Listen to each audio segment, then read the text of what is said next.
Hi everyone and welcome back to National League Lowdown with me, Dan. As you can see, I'm joined by Craig as always. How are you, mate? Yeah, very well, thank you, mate. Looking forward to these player specials. Got a fantastic guest today, and I'm sure we're going to get a real good insight into his career. Yeah, looking forward to it. As you can see, we're joined by Gateshead striker Frank Nouble. How are you, mate? Yeah, very good. Thanks for having me on, lads. Looking forward to our chats. Yeah, me too, mate. Really looking forward to it. Obviously, we're going to talk about Gateshead and National League and things like that at one point, but we're going to go through your career to begin with. So, obviously, I've seen you come through the Chelsea Youth Academy, mid 2000s, that era. So that was like Mourinho era, iconic Chelsea. How was that for you? Yeah, I was very lucky. The upbringing I've had in my career, the academy at Chelsea. My first actual official club was Millwall, so I went on trial to Millwall. I think I was about 10 years old. Scored about 100 goals in Sunday League team, and then I went on trial. I was on trial for about 8 weeks, and then my younger brother he just signed for Chelsea, like an under 7 local development squad, like elite squad. So I think there's like two groups where you get the proper academy that goes signed on straight away as a 7-year-old, or you get the group that are local kids who are a step below. So you've done both stages. I used to take him to training, and he got signed up, and he had a signing day at Stamford Bridge while I was on trial at Millwall. And one of the coaches there went, "Oh, can he play?" And I was like, "Of course." I made that night about myself. I was like, "Of course I can play." And he said, "Oh, come on trial, and we'll give you a 2-day trial. If you've got half the talent that your younger brother has, then we'll give you a chance." So I thought that was a bit of a dig. So I took that personally. So the first day I went there, I done my stuff. I can remember it vividly. I outworked everyone, and I was scoring goals, and I was, just really enjoying it. Felt like I was playing in the playground again, like you do as a kid. That's what I did as a kid. I never stopped playing football. So yeah, I got signed within 3 days. Cancelled my deal with Millwall, or my trial with Millwall, because Millwall is my local club. I'm from Southeast London, Deptford. So Millwall was literally 5 minutes away from my house. And yeah, signed for Chelsea, and then the rest was history. Really came through all the age groups. It's funny how academies work. You're with a group of 12 or 13 players, but by the time I got to 16, there's only two of us left. A group of all them players. I still speak to quite a lot of them now, actually. And Chelsea were going through a stage where they were buying youngsters. That's when it started, when I turned about 16, 15. And my youth team, in the end, playing in the Youth Cup, there was like 3 English-based players. The rest were all foreign. My strike partner was Fabio Borini. So that goes to tell you, how early we were signing players. We had Patrick Van Aanholt, we had Jeffrey Brumer, we had Gael Kakuta, one of the best players I've ever played with in terms of youngsters. We had so many signings come left, right, and centre. But yeah, it was a great upbringing. Really lucky. I think sometimes you take things for granted. People always tell you that when you're young, and then you realise later on that you possibly did. But we had everything, and I had nothing to complain about. First team players were brilliant. All the stories you might hear about John Terry paying for people's driving tests and theory tests and stuff like that. He'd done all of that. All the first team players were brilliant, but it was a very old school mentality. So as a youngster, you were scared of the first team. If you walked past a Michael Ballack or Didier Drogba, you didn't know where to look. Whereas now, when I've been in the first team, for so many years now, I think that it's changed. I think it's more now everyone sees themselves as equal. The young players think they should be playing straight away, which I love the mentality, but I always think there should be a stepping stone into, how you make it to the top. And I think that's probably why you see. I think that's why you see there's less opportunities now. There's more opportunities now for youngsters, but I don't think they're as ready as they would be if it was how it was ran before. Put it that way. Yeah, I mean, you mentioned some names in there. That was actually my next question. Like, who were some of the players you played with? But obviously, you mentioned some Yeah. there that went on to have really great careers, and obviously, you've Yeah. had a great career yourself. I remember you coming on the scene at West Ham as well. Was that under Gianfranco Zola when you were at West Ham? Yeah, that was yeah, West Ham. So yeah, I got offered a scholar and a professional contract. That's what you get offered when you turn 16. And I was in a position where I had an agent. Again, me and my parents knew nothing about agency. So we just signed with whoever came to us. I was playing for England on 16s and under 17s. And I turned down my professional contract at Chelsea. I saw no youngsters coming through, which I thought was quite a bold move. But then it really does speak to who I am now. I can see why.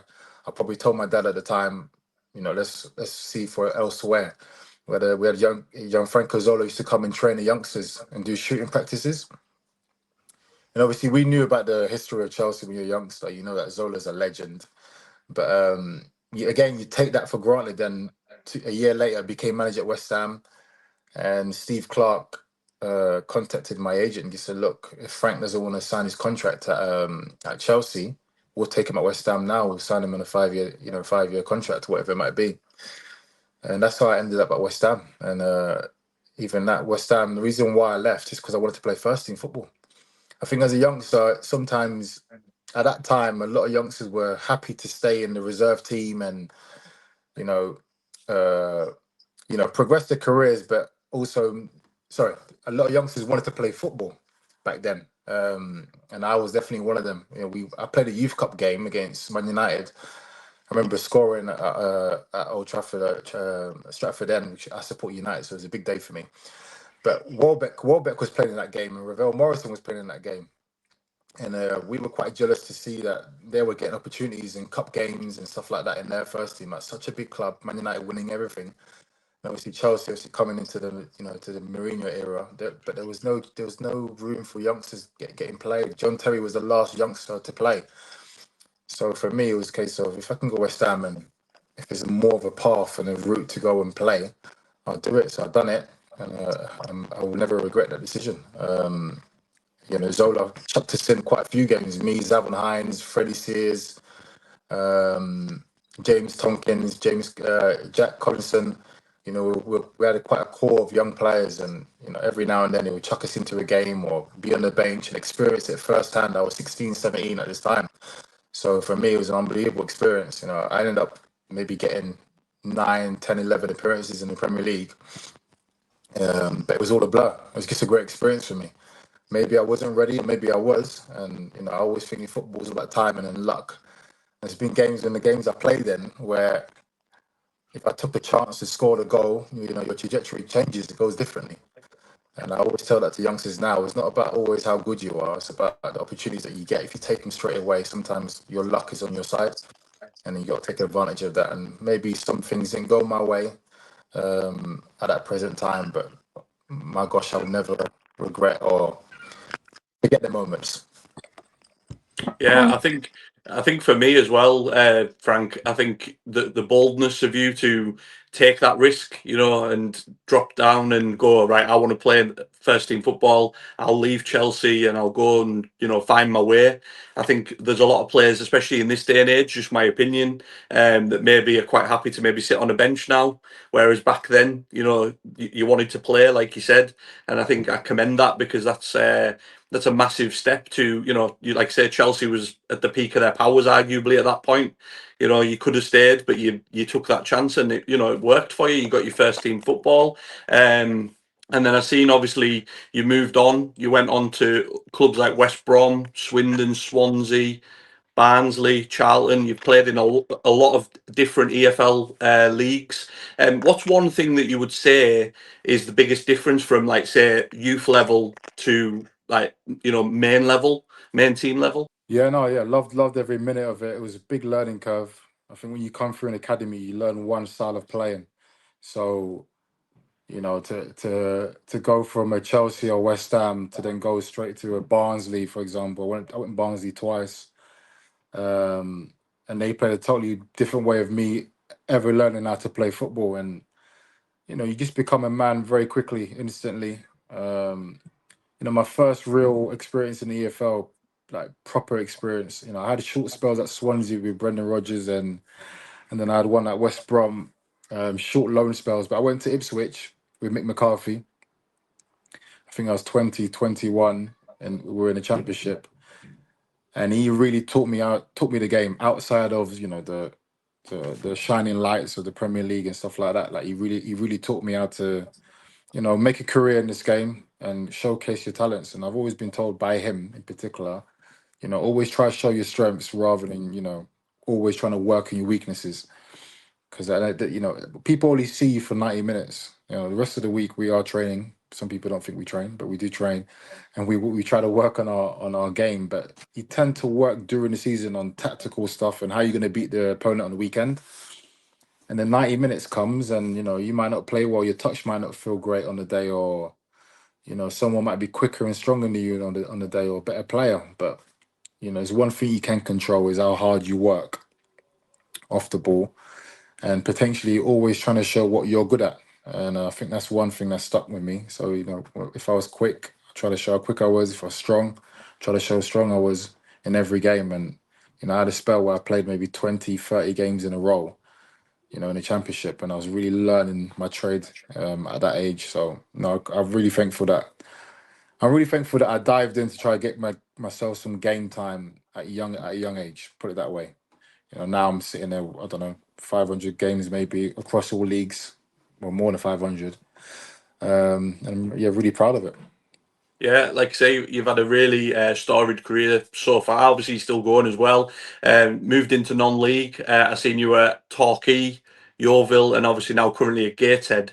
What is another difference? Obviously, moving into non-league from the EFL, is there one massive difference, or is the gap not as big as it once was? I don't think the gap's massive. I think overall, I think the teams in the EFL are more, what's the word for it? More regimented. I think they're more, you tend to know what you're going to get from them teams. So, you know, I think whatever manager is in place, you know, he has a style of play and, you know, he'll sign players for that. Where I think in the National League or, you know, National League South and North and lower is very much more unpredictable, you know, and teams, you know, tend to sign, if they're a good player, they just try to sign them and then try to fit him into a mold of whatever the club might want to play or manager at the time might want to play. But we also have to remember as a selling, I think is more of a selling and is a selling type of market. So if the young players are doing well in the National League, you know, EFL teams are looking and, you know, clubs can make money from it. So I think the ones that heavily invest in the National League tend to find themselves unstuck. You know, it takes them 2 or 3 years. It's never a straight, easy process. Don't forget as well, there's only one team that wins the league, which I find quite staggering, if I'm honest. When I first jumped in the National League, I thought, this is a bloody hard league to get out of. You know, you've got to be really, you know, on it. Got to have a great team. Got to be really lucky. So I think my first year was with Torquay. We narrowly missed out. I was only there 8 games. And then Yeovil, we won that league, the National League South. I really enjoyed that year with Yeovil, but I found it quite hard. I thought it was one of my most challenging years in my career in terms of how to try win and have that pressure on your back. So I think the leagues are closer than what people think. I don't think teams tend to go down when they get promoted from National League either. I think they sometimes do a double promotion as well. So I think the top half of the National League could definitely fit in League Two, and maybe the bottom half of League Two could struggle in the National League. So I think that's how close it is, and I think they should definitely change it to more teams have an opportunity to go up. Yeah, so that takes us nicely on to my next question, Frank, which you've answered relatively well there, anyways. Is obviously at the weekend, everything's kicking off at 3 minutes past three, Yeah, trying to get the 3 up, 3 down campaign underway. We've right. spoke heavily on here, massive advocates for. I'm a Carlisle supporter, so Yeah, us coming down, I was like, like I said, only one team's guaranteed to go up. There's a lot of good teams this year. yeah, Are you in favour of it? yeah. Massively in favour for it. I think clubs are doing their best in National League to make it as professional as possible. I think clubs like Carlisle, you know, well supported football teams, you know, deserve an opportunity to say, look, if our team is running well, you know, we've got a good fan base, and our team's playing good football and accumulating, you know, over 85 points in any division, I think you should have an opportunity to go up. You know, York had 96 or whatever it might have been last year. It's ridiculous. You know, I think they would have finished. They could finish. If that same team probably could finish in the top 10 in League Two easily. So hopefully the injustice will stop. I think if we keep talking about it, you know, eventually they're gonna have to do something about it. So I didn't actually know that's what the campaign was for. I thought that was a error on my Google on my phone. Didn't know what was going on there, but yeah, no, it's a good initiative, and hopefully that can be pushed through the doors. Yeah, couldn't agree more, mate. I think, like you say, I think the FA Cup as well, the previous round, highlighted, some of the teams can really hold their own. Obviously, your team went to Wimbledon, won 2-0. Yeah, Carlisle yeah, came from 2-0 down at Reading. They're yeah, not only beating League Two sides, they're going to League One sides and beating yeah. teams. I think it really highlights it, mate. So hopefully, the more we speak about it on here, the more players speak about it. Hopefully, it'll happen. I'm going to pass you over to Craig now because I know Craig's got some questions for you as well. Yeah, no, Yeah. thank you. Appreciate it. The biggest thing when I was looking at your career was the year or so you spent in China. How did that come about, and how was it over there? Was it a complete change of culture and style? And how did you find it? Did you love it, or were you missing England and that's why you came back, or a bit of both? Yeah, I was missing England. Circumstances definitely, made the decision to come back easier. So my partner fell pregnant halfway through the time I was there. So 6 months in, she fell pregnant. So she came back to go through, the normal NHS, routine and stuff like that, because that's what we knew and what we trusted. Not to take anything away from China, but we're new to that country. So she came back and I stayed on my own. But I loved it. I thought the culture over there, I got used to it quite quickly. People over there, well, where I was living in Beijing, so I was quite lucky. I was in a great city. I didn't really miss out on much. Only thing I wish I could have was family and friends. If I had family and friends over there, mate, I would have stayed there for probably another 3, 4, 5 years. That's how much I enjoyed it. The standard of football, I would say, it varied from a League One to National League. But yeah, I really enjoyed my time over there. It was a very random move. I just come off playing for Coventry, I think it was, and yeah, we just stayed up in League One. And I actually got offered a deal from Tony Mowbray to stay at Coventry. So I was on holiday in Cancun with my mates, and I got a phone call about China. And I not heard about anyone else going China. I think other than Asamoah Jean, maybe at the time, went to China. So it wasn't really a big, selling point to go there. But they said, could you come over and have a look? And I went over there, and I never came back. Mrs. packed my bags for me in England and brought it over for me. And I just thought at 24, I think I was 24, I thought if I could experience something in life now, why not go and do it? And it probably summed up that decision making from when I left Chelsea at 16. If I want to go and try to do something and I think I can, set my mark there, I'll go and do it. And I've always done the same. That's probably why I've played for so many clubs and not settled really like I wish I would have a lot of places. But I've always thought, if I got an opportunity to go somewhere, if you're wanted, I've always wanted to be wanted.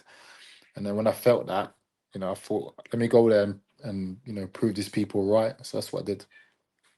No, it sounds like a really interesting experience. And like you said, if you're not going to try it at the age of 24, when you've got a young family and stuff like that, it's not going to happen. So when you're a youngster, it seems the perfect opportunity to do it. Moving back to more recent times, you took quite a big jump in the National League as well. You went from very far south to very far north in a move. What brought that about? And obviously, that's probably quite of a drastic move that you don't see happen very often in non-league.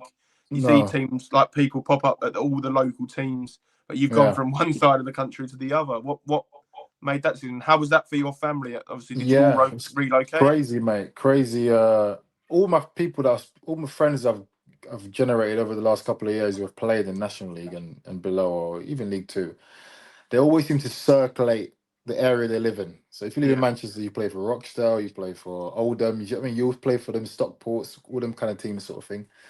And same thing up here. But yeah, Yeovil was in its first place was a very random move. I was happy in Colchester. I was living in Ipswich, and if I was going to go to the National League from a League Two team, I was going to go to Chelmsford.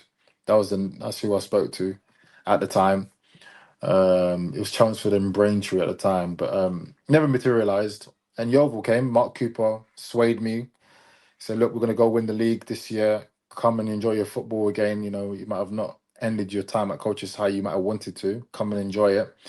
It's a lovely part of the country. I was sold. So I went there and then had a good time there for a couple of years. And my partner's from Redcastle, near Middlesbrough. So it was always a selling point to come back up north. Well, come up north. We've never been this high up north ever. And now I'm feeling the cold. So I definitely know how north we are. But no, yeah, we're here. And you know what? It's the first time we've had family near us, like really close to us in terms of distance. You know, her family and her brother and her parents are 10 minutes away from where we live now. And wherever I've played, my parents and brothers and sisters have always been in London. So it's always been an hour and a half away from wherever I've been minimum. So it's been brilliant for off the field stuff. Kids have settled in well. Difficult for them. There's a new school for them again, but they've settled in well. And for me personally, I could go anywhere, mate, and work. You know, I think if you're lucky enough to get a job that pays you to do what you love doing, I think you can go anywhere. If I was told to go play in Thailand, I'll go play in Thailand tomorrow. But obviously, I can't do it now because she'll probably knock me out. So, so no, we're happy here, and you know, long may it continue. Again, if I end up leaving Gateshead, which that time will come, I'll probably, hopefully, if I feel good, to hopefully play for another team locally to where we live. Well, we'd have loved you at Braintree if that opportunity ever arose. I'm disappointed it didn't, to be fair. In terms of your football career, we always talk about moments and what was your favourite moment in football? I've got to get this in for Callum, who's our admin on social media. He follows Coventry a lot. And he said, you've got to ask about the goal you scored at the Rico in their homecoming. And was that one of your best moments in football? Oh, yeah, without a shadow, mate. There? Yeah, without a shadow of doubt, mate. That's definitely top 5 moments in my career. You know what, mate? I'll be honest with you. I've had a lot of good moments. I've not been. I think if you've watched me for a full season, you've been a supporter of your club, and I've played for your team. You know what type of player I am. I'm not. It's not selfish at all, or selfish, or a poacher kind of striker or attacking player. I've played wide quite a lot in my career as well. So numbers won't look outstanding to you. You might think, oh, why does he play for these teams? But I'm more of a link man, and my teams have played well when I've tend to played, and touch wood, that continues. But I've had goals where they've meant a lot. So Coventry, that first goal back at the Rico was quite huge. I just signed for them as well. I think that was my first game for Coventry, and to see the stadium that full. Honestly, goosebumps. I was playing against one of my ex-teams as well, Gillingham, who I went on loan to twice, had great times there. It was just a great goal. Again, it was a blur. Stadium erupted as soon as the goal went in. We won the game as well. We had a good team. Young James Maddison was on the bench. We had a good team. We had John Fleck in midfield. Obviously, I scored that goal. So every time now it gets mentioned randomly on Twitter, I always try to repost it. And supporters, every now and then will mention it, and it brings me a good feeling. So I think you always want to try to leave good moments wherever you've been, and that is definitely one of them. My debut for West Ham, debut start for West Ham in the Premier League, Villa away. I'll never forget. I've got photos of that at my mum's house. We drew 0-0, got man of the match. So I played against Collins at the back and Richard Dunn, 2 monsters of centre backs, and they just stuck me up front. So go on, young man. Go run the channels and go do your stuff. And I really enjoyed it. And that's one day I'll never forget. Debut again for Newport in the EFL in League 2. Come back from China. I thought I'd struggle to get a team. Michael Flynn signed me.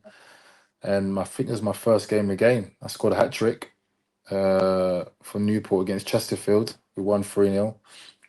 That was a great moment for me again. My daughter was born not too long ago, and not too long after that day as well. So there are moments that stick in my mind as well. Yeah, there's just a few. Yeah, there's a few moments that ring out, but definitely Coventry debut as a player.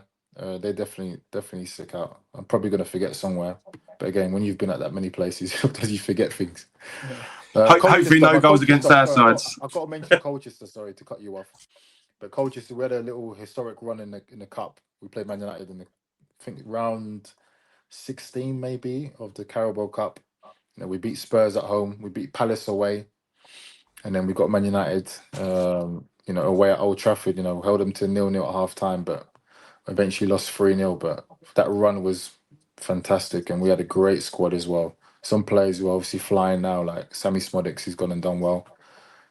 He played up front for us in that team. Kwame Poku's gone to Peterborough. He's doing really well. So we had a great team. So Colchester, definitely one moment at Colchester, because I think that's probably one of my favourite clubs I've been at, for sure. Yeah, I remember I was actually at the Spurs game when you beat them on penalties. Yeah, penalties. Popped along, local team, obviously only 15, 20 minutes down the road from Braintree. Yeah, and it was a great day. I was on my birthday that day. Had worse birthday presents than that. Oh, mate, it was unbelievable, mate. I don't think I sobered up for at least 3 days after that day, mate. But I think that's all my questions, Dan. If you want to come back to you, so obviously my final question is just how have you found the start to the season with Gateshead, and obviously what are your expectations for the season going forward? Expectations are, we've not really set any. I think it's always going to be how we feel in camp. So we do know how we feel. We think we're about 6 to 8 points short and shy of what we should have got so far. But our squad is very young, so we're gonna have a very up and down season. I predicted that before the season started, and I don't think that will change. But I think we've got some young talent that will definitely go on to have great careers. So, as much as I'm in and around it now, I know I'm the grandpa of the group, and if I can help them in any way, that's all I want to do. So I'm never gonna have personal goals for myself. But for us, Gateshead, we just want to make sure we consolidate the season, make sure we stay in the division. I'm not saying that we're worried about going down, but definitely do that. We've got an influx of players. I think we signed 11 players in the summer, so we ain't got the biggest budget in the world, but we definitely know on a given day we can surprise a few. So hopefully we can do that against Carlisle when we play Carlisle. you've already beat us. Unboxing Day, I think it is. I know, but we're not in great form at the minute. We've lost a couple of games in a row, so hopefully we can pick it up against. I don't know. I think we're playing Robbie's team now, isn't it? Forest Green in the weekend, so that'll be a tough one. Yeah. But no, I've had a great time here so far, and hopefully that can continue. Yeah, just on that, you talked about obviously being quite an unselfish striker. What we've noticed is obviously the form of Kane Adom has been crucial to you guys. Do you feel like you've got a really good link up and understanding with him? The Wimbledon goals especially, I think, were paramount in that. Yeah, I think that game summed us up as a team. We're a great counter-attacking team. We've got great legs in the wide positions. I think Kane has been one of the standouts in the division, obviously. The amount of goals he scored for us.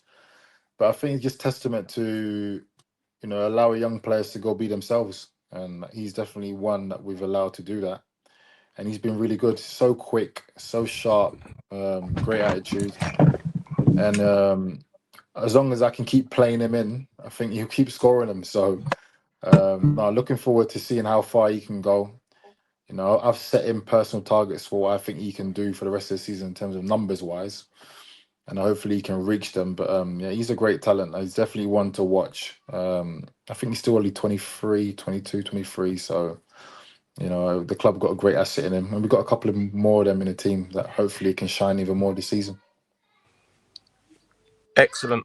No, that's. I said that I had one more question. I do apologise. I jumped in with another one. No, it's all right. Kane did actually get one of our Player of the Months. We do Player of the Month every month, obviously. He got, I don't know if it was August or September. He got one of them anyways. So he's on fire. And he's on fire. You have shown this season as well. Like I said, that one of the games that sticks in my head was the Yeovil away when you were 3-0 down half time, come back 1-4-3. Yeah, what a game, mate. Yeah, well, I've never come back from 3-0, so to do that here, I try to tell the whole squad after the game, mate, you won't.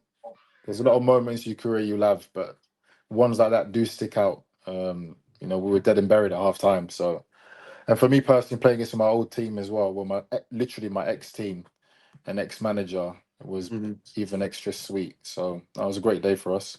But it shows what we can do. But again, it shows what the league's about, isn't it? It's so unpredictable, this division. I've got in my head who I think wins the league, but then again, they got beat 4-1 recently. So, as of from York. So no, it's going to be interesting ending to the second half of the season. We'll see what happens. Yeah, I mean, top 6. I think as of last night, there's 3 points between the top 6. So crazy. I think it's going to be a title race and a half this year, which is refreshing because obviously the last few years has been kind of runaway leaders and things like that. So it will make for an exciting league, definitely. Talking of that, we're going to get on to Tuesday night's games now, Frank. So I know you were the same as me. You watched York 4, Rochdale 1. For me, I thought Rochdale just lost it in that first 10 minutes of the second half. They were well in the game first half, long balls over the top. They were getting a lot of joy. They just stopped doing it for some reason. York maybe closed them down at the back a bit so they couldn't play the long balls. But that 10 minutes at the start of the second half, Josh Stones in particular, just running rings around the whole defence for your Rochdale, which was a surprise to me because Rochdale have been really solid at the back all season. What did you make of it, mate? Yeah, no, I think you're spot on. I think I think there's a way you can beat York. Again, nothing against their defenders, but that's probably the weakest part of their team. If we're going on, how good their team is, but their defense also starts every attack, so they are very good as well. But I think you can definitely get in behind them. But yeah, it was a weird game. I thought quality wise, they didn't get to show how good they both were on the day. But I think when you're top of the table clash, it doesn't matter how well you play, it's about coming out on top. So I think more than anything, that's just a mental win for York, knowing that we've beat you 4-1. Now when we play you again, you're gonna have to play double better than you did when you came to our place. And I think that might sting a bit longer than you might think for Rochdale. I know they got a couple of games in hand because their pitch is never ready to play on, is it? So but I got Rochdale as winning the league, if I'm being totally honest with you guys. I think Rochdale overall, I think are the best team. Best team, sorry, but I think York got the better players. So I don't know if Yeah. that makes sense. No, absolutely. I totally get it, mate. I totally get it. I Yeah, think York for me will blow teams away. We've talked about it on here before. Like Carlisle went there, yeah, got beat 5-0. yeah, There will be teams on the end of hammerings from them, but they're yeah, also dropping points to teams that you wouldn't yeah. expect them to. And I think Correct. Yeah, they can be got at. Like you yeah, said yourself there, I think Rochdale all round are a better outfit. yeah, In terms of everything. The keeper they've got on loan, Watmouth from Man City, outstanding. The yeah. back Good three, keeper. the full backs, like I say, Manny D up front, proper target Yeah, man, proper striker, as you'll be well yeah. aware of. No, I really Um, like him. I really like their makeup of their team. But again, if Rochdale don't win the league, I don't think York win it. That's the point. I think can that I think most people that I've spoke to agree with. So someone like a Carlisle or even a Boreham Wood, could sneak in there. And no one's sneaking in there. If you're up there, you deserve to be up there. So let's see how this league unfolds. Again, I think it's much more entertaining than the Premier League, yeah, National League. I couldn't agree. Couldn't agree It is more. actually really entertaining. Couldn't agree more with you, mate. Honestly, like I said, 3 points separating the top six after last night, so massive Yeah. result. Very entertaining. I know Craig watched Forest Green 4, Tamworth 2, which again was an absolutely outstanding game by all accounts. What did you make of this, Craig? Yeah, when a player gets sent off after 5 minutes, from the away team, you think it's going to ruin the game. But if anything, it didn't have that factor in this one. Tamworth went down to 10 men after 5 minutes. You could see it happening. The lad crashed into 2 tackles and timed them perfectly, and then it rolled for a third. And you kind of just wince, knowing that his momentum's going to take him, and he's not backing out of this one. And then No. you think, here we go, Forest Green routine victory. And then Tamworth didn't read the scripts. The ball kind of fell to Doku, and he made a great little run and dinked the keeper from 25 yards. And it was a fantastic finish. And you thought they've really got something to protect there. If they could get through to half time or whatever, they've got a really good chance of grabbing something. But they couldn't get through to half time. And within a 3-minute cluster, they were then 2-1 down. McAllister from the spot. And then I can never say his name, Balalola. I believe they signed him from Worthing, got a double, one either side of half time, and it was 3-1. And you think routine. Nick Horser made it 4-1, job done. But Tamworth again just didn't give up. They kept fighting to the end, and that's part of their pattern under Andy Peaks. They never give up. They've got a never say die attitude, and that's why they're sitting so high up the league. They grabbed the second, and 4-2 for them after playing 85 minutes plus additional time with 10 men isn't the worst result, and it will give them something to build on. It will give them a platform to keep going. Sometimes you can go to these bigger boys and you get absolutely battered, and it can knock morale. I don't think that result will do that to them. I think they still feel like they've kind of worked hard. They've shown what they can do, and they're sitting. Let's get the table up here. They're still sitting in the top half. They're sitting in 11th, which again I talked about second season syndrome with them and really struggling, and we haven't seen any of that. But Forest Green now 3 wins in the row in the league and just a point off Carlisle in this very exciting title race. It doesn't look like we're going to get one in the Premier League. It could be quite routine No. for Arsenal. So No. let's have Not an not not absolute like classic not like here. this league. Not like this league. I want to say a point about Tamworth though. Tamworth, I think, are if any team represents National League, should be Tamworth. They're proper unsung heroes, and I think when you play, I've played against them now maybe four times now. They never say die attitude. Like they play a certain way. They've got a style of play that they're very successful with, but it's a way that makes you defend quite a lot in games. So, if you don't defend well, they will eventually get a goal. And they're great value for most games they play in. So fair play to them. But I think Robbie's got a team that's very relentless. I think they try to create chances all the time at Forest Green, and that's probably why they've won so many games so early. So it's going to be a great second half of the season for sure. Yeah, you summed that up well there, Frank. I think for me as well with Robbie Savage and Forest Green, obviously they lost at Carlisle, lost a couple of games in a row, and then all of a sudden, and then I thought, right, how they're going to bounce back? With Robbie being relatively inexperienced, but they've come back firing, won 3 in a row, like Craig says. They were unlucky at Luton in the cup as well. So massive credit to Forest Green for turning that around. And Tamworth, like I say, massively overachieving from what people were expecting maybe at the start of the season for them. So they'll be absolutely fine as well under Andy Peaks. Next up, we've got predictions. Craig, we've got our predictions league. Obviously, there was games on Tuesday night. What's the scores so far, mate? Yeah, so last week was a win for Max Joliffe, the Yeovil midfielder. He had a cracking week. I believe he got 17 points and topped it, which has put him very close to trumping Louis for the guests at top. So a good week from Frankie will put him and the guests back to top of the league. It's not quite the title race we're having in the National League, but it's not far off. I feel like the title race is so bad because me and Mark are so far near the bottom. That's why. Yeah. At the minute, you and Mark are Braintree and Truro, mate, and I can say that as a Braintree fan. So, so we'll get stuck into the predictions with Frank. Obviously, we mentioned earlier, games kicking off at 3:03. Obviously, for the 3 up, 3 down campaign. Just in case you get muddled up why you're not kicking off at 3 bang on Saturday. Frank. So first game, we've got Altrincham Brackley. A game, to be honest, again, both teams have kind of struggled in recent weeks. I know Altrincham won at Truro. But yeah, so Frank, what do you expect from this one? Have I got to guess the win or the score? The score, please. Oh, my gosh. Okay. Who's at home? Brackley? Altrincham are at home. Oh, it's going to be a 1-0 defeat at home to the home team. Oh, 1-0 Brackley. 1-0 Brackley, yeah. I'm going. I don't think they score many goals or concede many, Brackley. So I'm going to go for a 1-0 win for them. Lowest scorers in the league, Brackley. Yeah, there you go. Yeah. Yeah, so I've gone the total opposite of Frank, which is good for Frank because I'm always wrong. So I've gone 1-0. I've gone 1-0 Altrincham in this one. Craig. Oh, there you go then. Yeah, I think Altrincham have started to get things together. They've won their last 2. Neil Gibson's obviously an interim charge there. I spoke a couple of weeks ago about him not having the best audition. That's changed now, and the chances of him getting it permanent are increasing. And I'm going to go for 2-0 to Altrincham. So there will definitely be some points made up there. Either Frank will take the guests further away from us, but Craig, as far as the thing is, I'm winning at the minute, so let's keep going. Next up, we've got Boreham Wood, Tamworth. Frank, what score have you got for this one?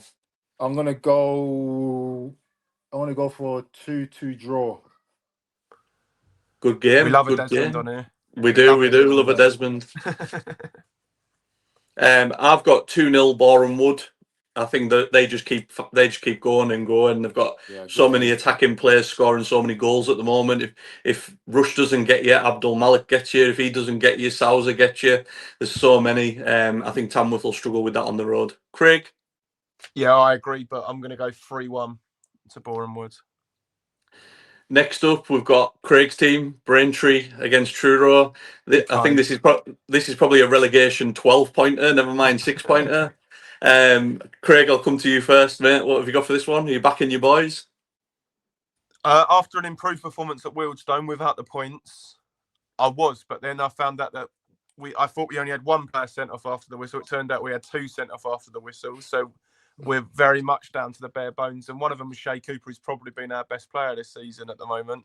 So I'm going to go firmly on the fence on this one with a 1-1. I've gone 0-0 in this one.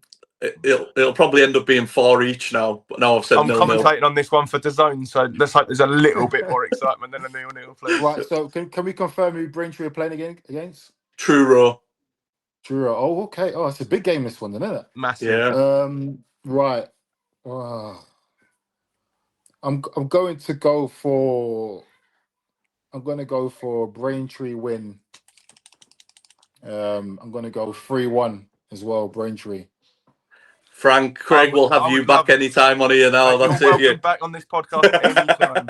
Yeah, I'm gonna have a 3-1. Yeah, 3-1 win for Braintree. I think it's a massive game, and I think sometimes these games they don't need any talking; they just work out themselves. So I think there'll be a lot of goals in this game for some reason. Yeah. Yeah. Again, total opposite to me, Frank. So you'll be right because I'm always wrong. I've told you this. So you're doing well, mate. You're doing so well. Next up, we've got Carlisle against Eastleigh. I'll go first for this one. No surprise, I'm backing the lads. We're in good form. Unbeaten Yeah. in our last 7 or 8. We've won some big games as well at Southend, Scunthorpe, beat Forest Green. So I'm going to go 3-1 Carlisle in this one. Eastleigh have got injuries as well, I believe. So they're going to struggle, I think. Frank? Yeah, I'm gonna go Carlisle home team win. Yeah, I'll go 2-0. Linney for sure to score one. Obviously, he's on flames. The boy, he's doing really well. So yeah, 2-0 win. Yeah. Craig? That's exactly where I was going as well. 2-0. Good stuff. So you're definitely welcome back now, Frank, because you back both our teams now. So that's always good. Yeah, That's yeah. always This good. week, only this week though. We'll pay you afterwards, mate. Next up, we've got Forest Green Gateshead. Frank? Yeah. Can I say something on that or not? Absolutely. Yeah, I'm can. going to go 3-3. I'm going to go 3-3. It's going to be attack v attack. I'm not giving anything away by saying that, but I just think it's going to be two teams definitely going to go front foot football, because I think we tend to play more front foot away from home. I don't know why that is. It's probably a mental thing for a lot of the boys. We have a lot of players in our team who's their first full season in football. You know, they've been elsewhere on loan and played the games here and there, but you know, a lot of boys are learning their trade, but somehow seem to come out of their shell a bit more away from home. So we're going to go for it for sure. But you know, if I was an outsider, I probably think Forest Green will win the game because of our form has not been great in the league. But we have got goals in us, and if we score one, we tend to score 2 or 3. So I'm going to go for a 3-3 draw if I was looking at it from my perspective, because I can see them scoring as well because they're in good form as well. Yeah. To be honest, mate, the first thing I thought when I seen this game on paper was goals. That was the first thing I thought. Yeah, first thing I thought. So I've actually got 3-2, but sadly Forest Green. But like I told you, I'm always wrong, Frank. So yeah, hopefully this weekend you're wrong. Hopefully I'm well wrong this week. Craig? Go on, Craig. What you got? 5-0, have you? I had 2-1 to Forest Green, I'm afraid, sir. Yeah. Understandably, yeah, they're doing really well, and obviously our form is not great. But like you boys have said, I think there will be goals in this game. Yeah, I can't see there not being. Clip that up, by the way, for when it finishes. When it goes 0-0. Yeah, when it finishes. We had one. We had one at the start of the season, Frank, where we all backed the home win, and I jokingly said, "Oh, the away." I can't remember who it was. I jokingly said, "Oh, the away team will win 1-0 now," and they did. And so it got clipped up. It got clipped up on TikTok because we'd all predicted the opposite. You're gonna have to send me that. You have to send me. That's funny. That. Yeah, there was a TikTok. I'll get it and send it over to you. It was a good one. Next up, we've got Hartlepool against Wealdstone. Frank, what's your score prediction for this one? Hartlepool at home. It's always funny. Hartlepool at home, very demanding fans. They drew the last game, didn't they? I think they drew 1-1. I think they drew. I'm gonna go for a home defeat. Wealdstone, my mate Sam Cox. So I'm gonna back him for a win. I think they're a team that can travel well. They've got very unpredictable players who you can't really plan for. And on their day, I think they score goals. So I'm gonna go 2-1 Wealdstone. Yeah, I agree. Wealdstone are flying high at the moment, in great form, and Hartlepool aren't in the best form. Obviously, the sacked the manager and everything. So I've actually got 1-0 Wealdstone as well in this one. I think they just nick it. Craig? Yeah, if you'd have said to me at the start of the season that we'd be sitting here with Hartlepool, Wealdstone, and we'd all back an away win, I thought we were mental. But what a way they've played this season, and even against Braintree, they didn't play well. Wealdstone, but they found a way to win, which is a quality you can't really write and plan for. It's just shows the heart and everything in the team. And I'm going to back them here. I'm going to go 2-1 as well to Wealdstone. Yeah. That's the first one we've all agreed on, I think. Yeah. Next up, we've got Rochdale against Aldershot. I mean, Rochdale will have a bit of work to do to bounce back on this one. I feel like we might. They'll want to bounce back from Tuesday night's heavy defeat. It'll just be, in my opinion, just a matter of how many. So I've gone for 2-0. In my opinion, Aldershot just seem in free fall at the moment. Frank? Yeah. This could be 6 or 7. This one. No, that's not. I'm not trying to make a joke. It's 6-7 joke. But this I've made a couple of them, unfortunately. Yeah, I'm so happy my girls ain't here to hear that. Yeah, I'm gonna go 4-0 for Rochdale. Yeah, Craig. Yeah, I'm going in the middle, 3-0. Yeah, again, I'd be shocked if it's not one of them results. Next up, we've got Solihull Moors, who are in great form against Scunthorpe. Craig, what have you got for this one?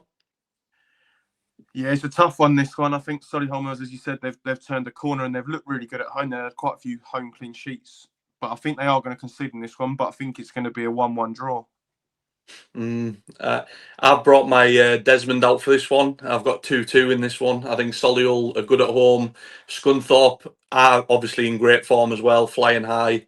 But I think it's a tough place to go for anybody. So I've sat on the fence. Frank? Yeah, I've got, if Scunthorpe make the playoffs, I've got them getting promoted. So I've got Scunthorpe winning this game 2-1. Close game. Next up, we've got Sutton against Halifax. Frank? Yeah, I've got this game. I'm going to go for a Halifax win. I think Sutton, I think their new manager, I think he's brought in some great ideas. I think they're playing some nice football. But I think they could come unstuck here with a Halifax team away from home. I think they'll potentially run over them. I'm going to go 1-0 Halifax. Yeah, I toyed with 1-0 Halifax, but I think Sutton have kind of picked up a little bit in recent. I know they drew up Morecambe, but they did come from 2-0 down. They obviously won the game previous to that. Louis, who does the pod with us, he's a Sutton fan. So I've got 1-1 in this one. I think they'll get something out of it, but I don't think they'll have enough to win. Craig? Yeah, there's a bit of a running joke on social media that I never bet Halifax to win. So why buck a trend of a lifetime? 2-1 Sutton. Yeah, we often get comments about our predictions, about how biased we are and all this, and we can't win whatever we do, so we just go with it. Go with the jokes. Go with the jokes. Put him in pain even more, mate. Next up, we've got Woking against Boston. This was one of them games when I looked at it, I wasn't thinking this is going to be goals in a classic, but I've got 1-0 Woking in this one. They have played quite well in recent weeks. Boston have been hit and miss all season. Frank? Yeah, I'm gonna go for a good day for Woking, and they're going to win 3-2. Mm-hmm. Craig? I've given goals.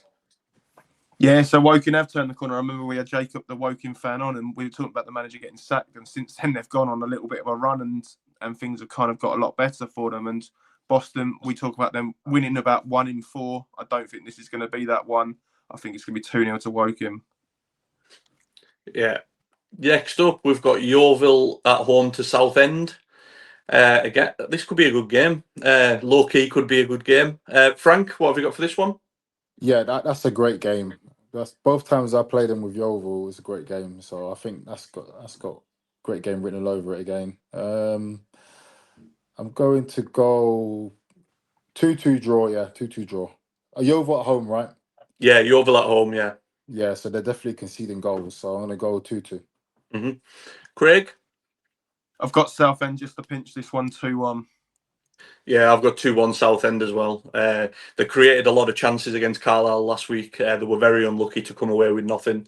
I thought it wasn't for a lot of last-ditch blocks, some saves from Gabe Breeze. They would have got something from that game, definitely. Next up, we've got York against Morecambe. I believe this is the late game, if there is a late game, I think. So York Morecambe, again, I feel like this could be a matter of how many potentially, but then we have spoken about York dropping points to teams that maybe they don't look like they're going to. But I have got 4-0 York when I say that. Craig? Yeah, I think it's going to be pretty similar to you, but I'm going to go 3-1. I think Morecambe will grab one. And Frank? Yeah, I think 9 times out of 10 York win this game, but I think this could be the one. After beating Rochdale, I think something in the air could, complacency could come into play. Obviously, for their end, they probably don't want that to happen, obviously. But I think this could be the day, and I think they lose 2-1 at home to Morecambe. And I think the manager will say, "My team is finally ready after 3 months of waiting." You're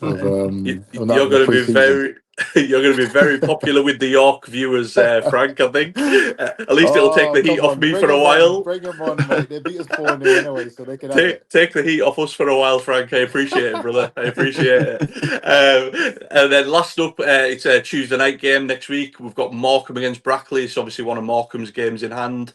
Again, we talked about Brackley's lack of goals. Morecambe are very unpredictable as well. Frank, what have you got for this one? I'll go 1-0 win again for Brackley. Yeah, 1-0 win. Morecambe will be frustrated on the night. If they do beat York, which I think they potentially could, then I think that game they'll come unstuck. Yeah. Craig? Yeah, see, I don't have them winning against York, but I have them winning here. I'm going to go 2-1 to Morecambe. Yeah, I mean, I've got 1-1. I wasn't sure, so you love sitting on the fence, Dan. You do love a draw, don't you? I do love a draw. Yeah. I do love a draw. It's a very sturdy fence holding me up, Frank. It's a very sturdy fence. It's because I'm so far behind. You see, I have to try and make ground up. So everyone else goes for so I try and go a bit outside the box. It's a good job Mark's not here because Mark loves a 0-0. Mark will throw a couple of 0-0s in and try and catch people out. So, but yeah, obviously that's it for our predictions. Frank, thank you so much for joining us, mate. We've loved speaking to you. You're welcome back on anytime. Maybe not for the York fans, but for us, you're welcome back anytime, mate. We hope you've obviously enjoyed it. And Craig, thanks as always as well. And don't forget to like and subscribe. Obviously, we can get more exciting guests like Frank. Chat football, chat National League, 3 up, 3 down, all the hot topics. And don't forget to follow us on TikTok these days because we're on there as well, apparently, these days. We're down with the kids. So thanks again to Frank and thanks everyone for watching. Take care. No, thanks for having me. And keep doing what you're doing. Really appreciate it. Thank you, mate. No worries.